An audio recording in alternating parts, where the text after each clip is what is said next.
Salut à tous, bienvenue dans cette nouvelle partie sur Docker. Aujourd'hui, on va voir comment dockeriser un script en Python.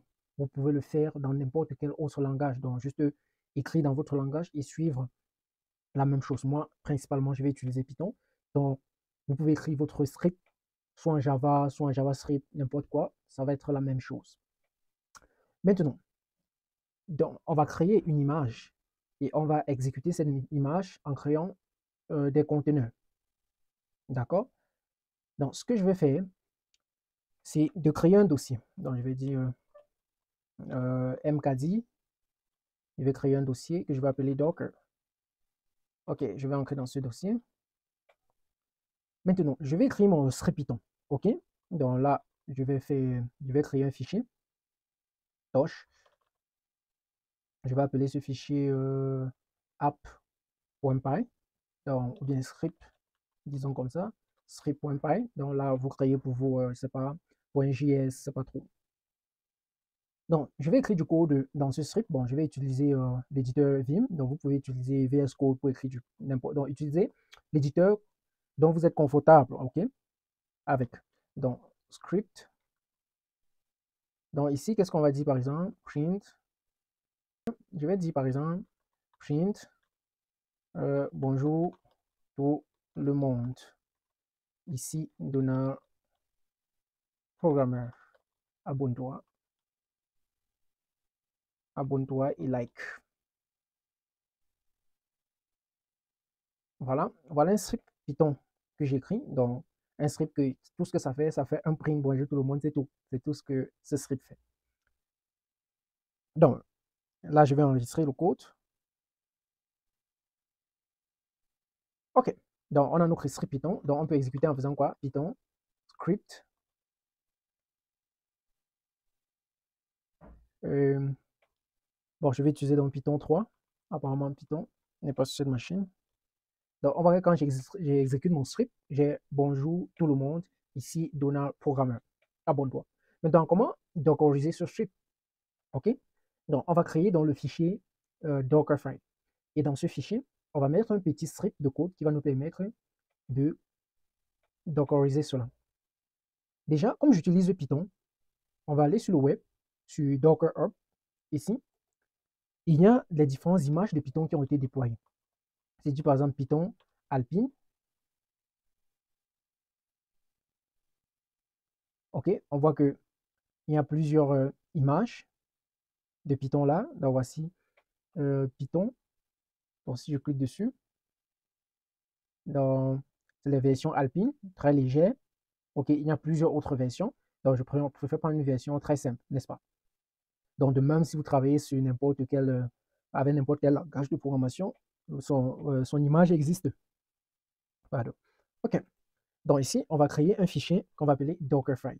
Tosh. Donc Tosh, c'est la commande pour créer un fichier. Donc si vous ne connaissez pas, vous pouvez utiliser les clics dans votre éditeur. Donc Dockerfile, exactement comme ceci. Donc je vais l'ouvrir avec Vim. Donc ici, comme c'est Python, il faut que je précise à mon fichier Dockerfile que, OK, le projet Docker que tu vas construire, l'image que tu vas le faire, tu vas utiliser Python.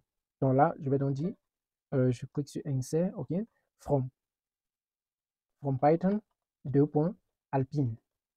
OK, juste là. Voilà. Ensuite, je vais copier mon fichier script et le mettre dans une direction que je vais créer. Donc, soit je fais run mkd, parce que mkd c'est pour créer un répertoire, mkd et je mets par exemple /app, donc pour créer un répertoire comme ceci, ou je peux simplement dire copie, copie tout vers app. Donc ici, en fait, ça va créer une fois le répertoire, donc ça va copier tous mes fichiers vers, euh, vers la direction app pour app. D'accord? Après, je vais dire working, je vais spécifier mon working directory. Work directory. Mon work directory ici, je vais appeler ça le app qu'on vient de créer, donc là où on travaille. Et pour exécuter la commande, pour exécuter le script, n'est-ce pas? Je vais juste dire commande Et là, je vais dire Python script. OK, j'espère que c'est comme ça qu'on écrit. Donc, ça, commande, c'est pour exécuter dans le script. Donc, après avoir fait ça, on va enregistrer. Voilà. Donc, ce qu'on va faire, on va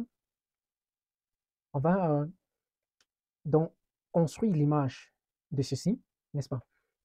Donc, on va dire docker build, moins t, c'est pour le tag. Quel tag on veut donner à ça? On va dire test app.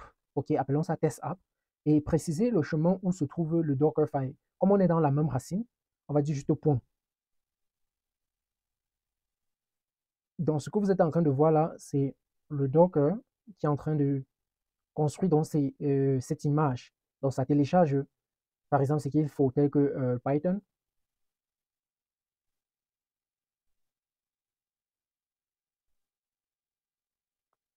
Donc, cela va vraiment dépendre de votre débit Internet. Donc, maintenant, ça a tout téléchargé. Là, ça commence à exécuter les commandes. Voilà, et on voit que là, ça a terminé. One next. Donc, là, notre Docker a fini. On va nettoyer et tester. Donc, ici, je vais dire Docker image ls. Donc là, on voit qu'il y a une image test app qui vient d'être créée. Ça fait 21 secondes. Et dans cette image, on voit bien tous les tags. On voit le repository qui s'appelle test app. La test, OK, le tag, c'est la test, donc c'est la dernière version qui a été construite. Et image ID, create, ça fait 21 secondes, et la taille. D'accord? Maintenant, comment exécuter dans cette image? Vous savez déjà. Donc là, on va faire docker, OK, run. Ensuite, qu'est-ce qu'il faut? Il faut préciser le name, n'est-ce pas? Dans docker run. Donc, vous voyez que quand j'exécute docker run, ça m'affiche quoi? Bonjour tout le monde, ici Donald Programmeur, abonne-toi et like. Donc, on vient de créer une simple image, OK, qui s'appelait test app. On a vu comment écrire un petit script Docker, OK. Maintenant, cette image, on peut pousser cette image sur Docker Up, bien sûr, sur Docker Up. Donc, après avoir créé un compte, donc faites sign in, et pour pusher, c'est rien. Tout ce que vous avez à faire, c'est de faire Docker push et vous précisez le nom du tag que vous voulez pusher. Et ensuite, on peut partager l'image sans problème. Et ceux qui vont exécuter cette image vont voir que euh, vont voir ce message. Bonjour tout le monde, ici Donald Programmeur, abonne-toi et like. D'accord? Maintenant, quand on regarde le code Docker que j'ai écrit ici, on voit bien que c'est simple, n'est-ce pas? Et c'est compréhensible. Donc, tout ce qu'on fait, on donne des commandes. OK, on donne juste des commandes que Docker qui va s'exécuter quand on va lancer le run, qui vont s'exécuter. Donc, première des choses, on télécharge Python, si Python n'existe pas déjà, Python Alpine. Donc, ensuite, copy. On copie tous nos projets vers un dossier qui va se créer, qu'on va appeler app. Ensuite, on précise que notre working directory sera app, parce que c'est dans app qu'on a copié script.py, et là, on exécute une commande python script.py. Et c'est exactement ce que Docker fait, en fait. D'accord? Donc là, on va quitter.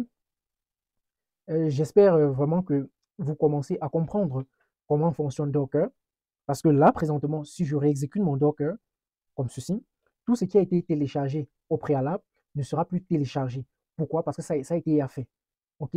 Vous voyez que directement, ça s'exécute sans problème. OK? Ça s'exécute sans problème. Maintenant, si je fais un build maintenant aussi, un build T, je vais appeler ça, appelons ça quoi? L'autre, c'est quoi? Test app, OK? Point. Donc, vous voyez maintenant que cette fois-ci, c'est rapide. Ça n'est parce que tout ce qui a été téléchargé est déjà là. OK, on n'a plus besoin de les retélécharger. Et ce que vous allez remarquer, ça a utilisé quoi? Le cache. OK? La mémoire cache ou la mémoire tampon pour récupérer ce qui a été déjà fait. Et maintenant, si on regarde les images, Docker, donc je nettoie d'abord, Docker image ls. Donc, on voit que c'est toujours celle-là qui est là. OK, ça fait 4 minutes que ça a été construit, donc rien n'a vraiment été mis à jour dessus en fait. OK? Super. à nous revoir dans le prochain tutoriel où nous allons utiliser Docker pour développer une application Django. Et dans le projet qui va suivre celle-là, on va voir comment dockeriser une application Django qui existait déjà. Donc, vous avez développé une application Django sans Docker. On va voir comment la dockeriser. Dans le prochain tutoriel, c'est qu'on va utiliser Docker même pour développer l'application Django. Si tu as aimé, laisse-moi un pouce bleu. Ça fait toujours plaisir. Laisse-moi un pouce, ça fait toujours plaisir. Et si tu as des remarques, si tu as appris quelque chose, alors dis-le moi en commentaire. Et aussi, si tu n'es pas encore abonné, abonne-toi. Ça fait plaisir. Merci.